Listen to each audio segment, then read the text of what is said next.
Hello everyone and welcome back to another video. In today's video we're doing a how to build on the original 3 collaboration characters. That would be Viole, Zahard and Yuri. No face cam today. I did get it working from yesterday's video. I had to change where it was plugged in, so that was a nice 20-minute mess. But yeah, here we are. I'm going to go on Viole. He did get a slight buff, mainly to just his basic stats. Nothing too big. I want to say he gained maybe 800cc at a push he gained, but nothing too insane. But thankfully Viole is the free character with this collaboration, which I'm actually really happy about. It means lots of people are going to have him. He's an insane PvE character. I do like the fact they have made him free with this rerun. So onto his substats. Once again, he's a PvE character, so he's not going to have the best substats, especially in the defense-related stat department. Normally they're pretty mediocre. Shion's a lovely example of that. Insanely broken everywhere else, but defense-related stats is where she's lacking, because once again, some broken PvE characters do need a weakness. Viole doesn't really have a quite obvious weakness. Resistance is quite low. Attack-related stats aren't too good. Once again, you're not really going to be using for DPS. He's just got very mediocre stats overall, really. Nothing too impressive, nothing scarily low. Like, yes, that crit resistance is very bad, but I have seen worse, so it's not too bad. Crit defense is, it's okay. It's definitely not on the higher side, it's more on the lower side, but he's PvE and he's over a year old.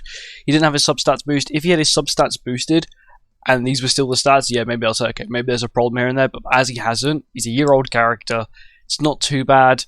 Main place you're going to be using him are PvE, so you're not really going to be crit too much, of course, once again, unless it's a gimmick on Final Boss, or Demon King, who still will crit you, but he'll crit most characters, the LRs even. He has gone to his skills, so his first skill is a defense-related stat lower for 2 turns. This applies before the skill is actually been played, so you apply the debuff and then the skill takes place, which means you get a little bit extra damage off it, which is kind of handy. 20% defense-related stats level 1, 30% defense-related stats level 2, and 40% defense-related stats for level 3, including a 3-turn effect instead of the normal 2-turn, which is really good. 40% defense-related stats is quite good. Only real problem is, most PvE content completely debuff immune, which is fine. It means it's quite good for Demon King, who sort of wants buffs, debuffs, stances, you know, you name it, he wants it. And thankfully Viole has 2 skills, which is pretty good. A buff skill and a debuff skill. So this is the normal Red Arthur buff skill. Oh, same as Kisner as well. If you have Kisner, increase basic stats of one ally by 20% for 2 turns, that's level 1. Increase the basic stats of all allies by 20% for 2 turns. And then remove all debuffs from all allies, increase basic stats by 30%, and grants debuff immunity for 3 turns. We'll get into in a minute. We'll get into a little conversation about why this is so broken. Sort of like Kisner, really. They sort of share a slight similarity. Its ultimate is Sever. Is the same Sever multipliers, the same as like Sariel and Roxy, characters like that, the same amount. But it also then applies Power of the Thorn for 2 turns on the hero, which we'll get into what that does in a second. With his passive, in PvE, applies Power of the Thorn on the hero for 2 turns at the start of the bow.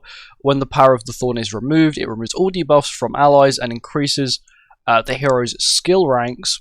So basically, all his skills, all of Viole's skills get increased by 1. So you've got 2 level 1 skills, then now 2 level 2 skills, which is kind of handy. So like when you play an extra card with Kisner and you get an upgrade. In addition, when the Power of the Thorn is removed, increase allies' basic stats by 20% once. Permanent effect, 20% basic stat boost. So not only, once again, if you're playing a gold skill, you get the 30% from just the gold skill itself, but now you're also getting 20% just from its passive, which is really good. And what does Power of the Thorns do? It actually has an effect on itself. Allies deal 20% more damage, and they take 20% less damage. And his kit gets a little bit more broken than that. This is probably the reason. This is actually the reason why he's used. That is this part here, which is his passive. And his passive, his relic, is increase all stat-related buffs by half of their value in PvE. So what this means is his 30% basic stat boost is actually a 45% basic stat boost, and it will display it on the buff. Instead of saying 30%, it will say 45%. This works with most buffs, like Albedo's attack-related stat boosts, Kisner's attack-related stat boost, Shion's crit chance, crit damage boost. It works with most boosts. The ones that won't work with are Demon King melees, melee Ellies. It won't work with only because they're not an attack relate. They're not a stat boost. They're technically a buff that gives them a stat boost in the process. Basically, if they're funky named buffs, won't really work most of the time. I think it also works with Shultir as well.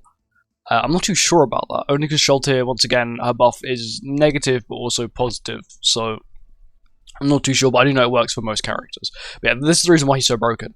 Once again, I'm rocking him HP defense because that's what you want to use him for. Once again, it's not built for DPS, more built for survivability, and keeping the buffs up, keeping the debuff immunity, the insane buff boost thing. Like, he is very good, and I highly recommend investing in a nice HP defense set for him. Even if you're not really going to if you're only going to use him for like Demon King or the odd final boss, it's still very worth it because once again, certain event bosses or something, in the future, he may come around as being quite useful for it.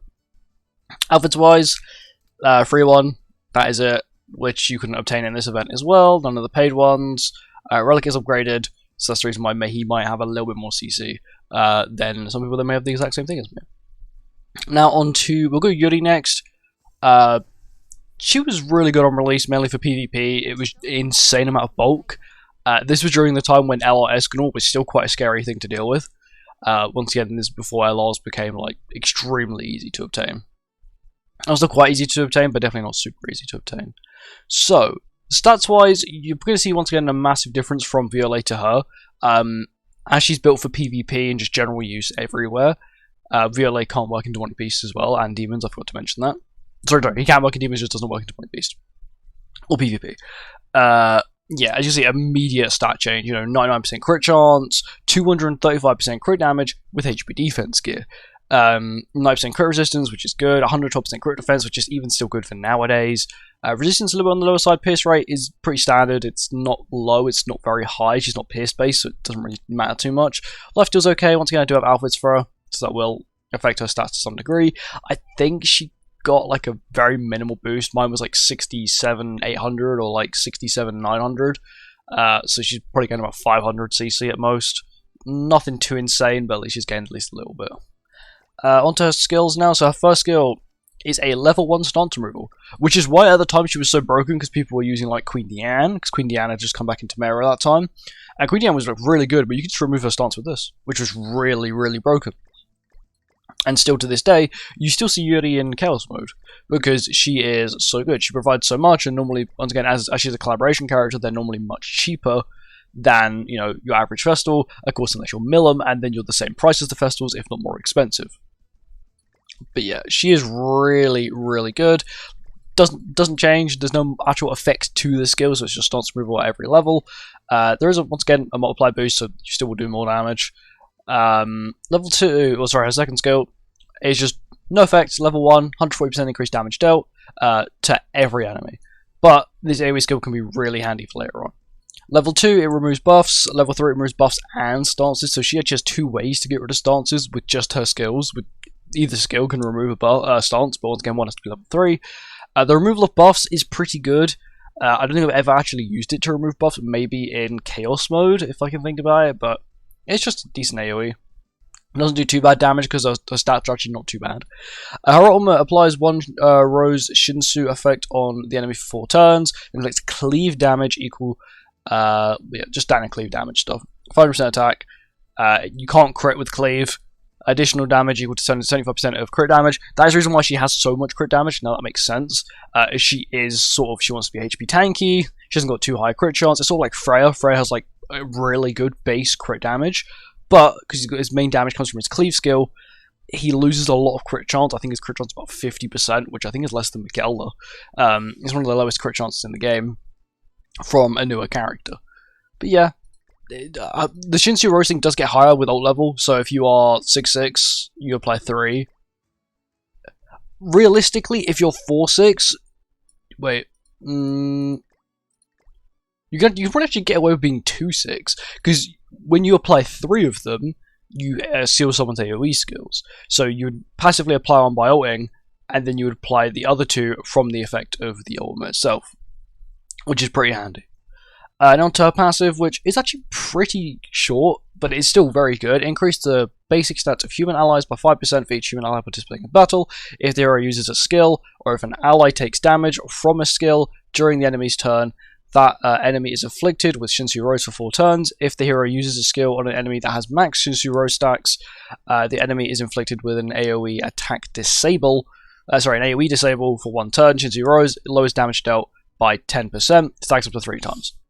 So you get 30% damage lower, and then you can AoE seal them. The AoE seal works with ultimates. I'm not sure if it works with buff skills. I know it works with debuffs, attacks, and ultimates, which is pretty insane, because most characters nowadays, at least most festivals, are like 2 attack skills, one of them definitely an AoE skill, and the ultimate is 99.9% chance an AoE skill as well. So you could seal not only their AoE skill, but their ultimate as well. And normally their ultimates are like 1/6 one-shotters, or like if they're like 2/6 or 3/6, they're still going to wipe you. Once again, Thor's quite a good example. She really needs 2/6 to wipe, but another good example is Melee Liz, who can probably wipe you at 1/6. Relic, pretty basic, nothing too insane. Increase allies' crit resistance and crit defense by 30%. That's it. That's the reason why she was so good at the time. Because she had, like, I guess, like, a meta amount of crit chance and crit defense. Sorry, crit resistance and crit defense. But then you add on top the fact that now she's also got, 30% crit resistance. That's for your entire team. Makes everyone a little bit tanky, which is kind of nice. Also, it's not race specific as well. It means you don't have to run. If you are running her not on humans, I don't know why you would do that. You would still get this effect, which is nice. Gear, she's running HP defense, standard stuff. I don't think I've improved this gear since I gave it to her last year. Outfits wise, I have all of them apart from the most recent one, which is really cool. I wish they did curtains again. Come on, Netmarble, bring back curtains for collaborations. They look so cool. And yeah, upgraded relic as well. And on to the final one, the absolute failure of this collaboration. Initially on release, back last year, we thought this guy was going to be the best. Zahard is probably the worst, and still is the worst. Mainly because Red Estarossa in general, he came out in a meta when Demons came back. Blue Estarossa was meta, and now he's come back to meta again. Well, he hasn't come back to meta. The collaboration's Rerun, and then now you have the problem of Red Estarossa being in meta, so it's just unfortunate. But generally, his stats aren't the best. 233 crit damage is insane, but like 79% crit resistance is not too high. Crit defense is okay. Pierce rate is actually really high. Resistance is meh. Crit chance is meh as well. It's okay. Like, he's gonna land maybe an odd crit here and there, but on most people, probably not. Especially if they're high constellation as well. You don't gain as much crit chance as you do crit resistance. You gain a lot more crit resistance than you do crit chance. Meaning, if someone's high constellation, you probably can't crit them. Especially if they've got a more recent character. We go on to the skills now, which is called Light Spear. So, level 1 inflicts light spear damage equal to 150% of attack on one enemy, 3 times pierce rate, and the hero does 40% more damage when using a skill. So, that one, 150%, 250%, and 450%. It's a very insane multiplier boost. They should have done like 200, 300, 450. Because it's kind of like, 150 isn't too much, and that's probably the reason why he's kind of mid. He doesn't really do too much damage. His AoE skill is just spike AoE, same as like Blue Awakened Roxy. It's not the worst, definitely not the worst, but it's kind of mid. His ultimate increased the hero's crit damage by 50% for 2 turns, inflicts 7 damage equal to 300% of attack on all enemies, and applies immortality on the hero for 1 turn. This is a normal blue buff, means it can be removed. It's also kind of mediocre as well. His ultimate doesn't hit too hard. Maybe at 6/6 it would hit decently hard, because once again, it does scale, the crit damage does scale, but the immortality still only does last for 1 turn. 150% increased crit damage would put him, 380, which is good. And it'll probably wipe someone if you had 6/6. Applies, so we're going to a passive first. Applies mark stability on the hero at the start of the battle for 1 turn. When this effect is removed, the hero gains Power of Shinsu effect for 1 turn. When the Power of Shinsu effect is removed, the hero gains the King's Decision for 5 turns. In addition, the hero's base stats are increased by 7% for each unknown race participating in battle. So what are these buffs? First one's mark stability. Unknown race allies take 30% less damage, which is kind of nice. Power of Shinsu HP does not fall below 1%, ignores the target's crit resistance and crit defense when using a single target skill, which is the reason why it's probably quite a low multiplier. King's Decision, increased crit damage by 1% for every 1% of HP diminished, increased crit chance by 100% when using AoE skills, and increased damage dealt by rank of skill. Once again, this collaboration came out last year, and who else came out last year? Mr. UR-based Gotha, who sort of did like the fact of people using different rank skills, giving different buffs, and I feel like Zahard was maybe a tester to how it should work. He's okay. His damage is so mid, though. And compared to all of them, the other ones they all have a little bit of character to them. Zahard doesn't. He just wants to be full DPS, which is not good. Especially when, once again, power creep's a thing, and normally support characters last a lot longer than DPS characters, especially when it comes to Chaos Mode, General PvP. You have the problem of support characters needing to sit with these new main DPSs to ensure they pile the max damage and the ability to wipe, because meta nowadays has got insane tank, insane turn 1 damage. You don't really want to be on the end of either. What is his relic? Removes all buffs from the hero when a mark of stability, power, Shinsu, or King's decision effect is removed. So he just can't be attack sealed or frozen or debuff. I think he can be frozen, and then that'll just remove one of the buffs, and then he'll cleanse it.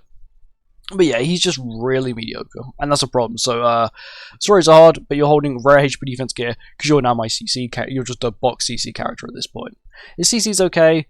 I think he has the high CC out of the original 3.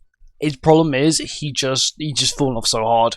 He was good in the showcases that they did, like when the collaboration initially came out. But then even like the day we got to play with him, like the players got to play with him, he was just so mediocre, and we found out so quickly that he's not really going to be too good, and he wasn't really too good. He was good for a good gimmick here and there, but even for Chaos Mode, he's never returned.